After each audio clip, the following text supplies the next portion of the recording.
মাছ মাংস না থাকলে ঘরে থাকা মাত্র 2 থেকে 3টে ডিম দিয়েই বানিয়ে ফেলতে পারবে এরকম দুর্দান্ত স্বাদের একটা রেসিপি। তাহলে দেরি না করে রেসিপিটা দেখে নেওয়া যাক। প্রথমেই ফ্রাইং প্যানের মধ্যে দিয়ে দিতে হবে সাদা তেল। তেল গরম হলেই দিয়ে দেব 3টে গোটা ডিম।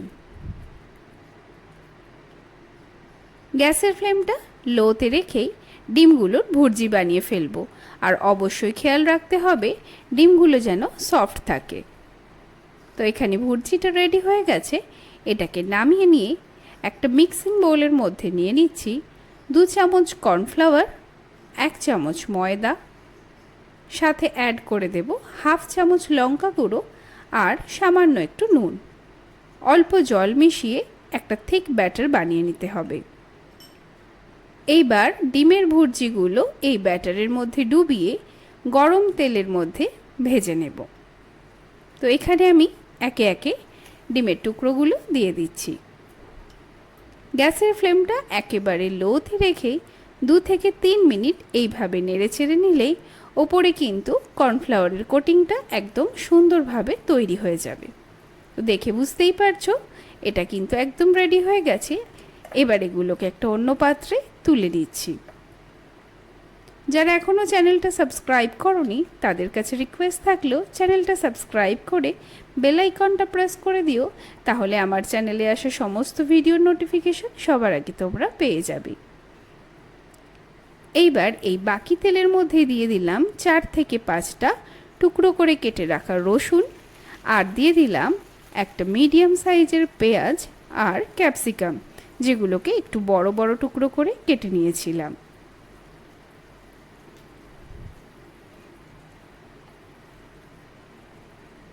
তিন থেকে 4 মিনিট নেড়েচেড়ে এর মধ্যে দিয়ে দিলাম 4 থেকে 5টা কাঁচা লঙ্কা।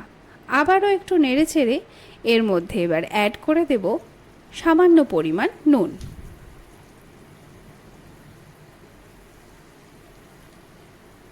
দিয়ে দিচ্ছি 1/2 চামচ সয়া সস।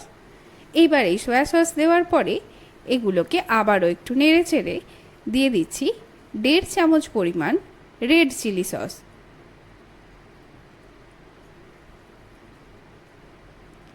একইভাবে সব কিছু মিশিয়ে নেওয়ার পরে দিয়ে দেব 3 থেকে 4 চামচ টমেটো কেচাপ।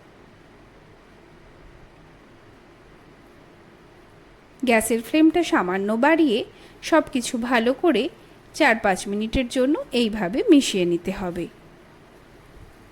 এবার এর মধ্যে 1.5 কাপ পরিমাণ জল আমি অ্যাড করে দিচ্ছি।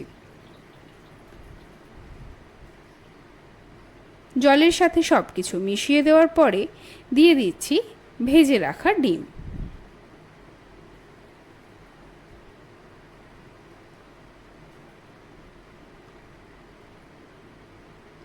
আবারও 4-5 মিনিটের জন্য ভালো করে নেড়েচেড়ে গ্যাসের ফ্লেমটাকে বাড়িয়ে দিয়ে 3-4 মিনিট ভালো করে ফুটিয়ে নিতে হবে। তো দেখতেই পাচ্ছ গ্রেভিটা কিন্তু একেবারে ঘন হয়ে গেছে। তো এইবার ওপর থেকে আমি দিয়ে দেব কুচিয়ে রাখা ধনেপাতা।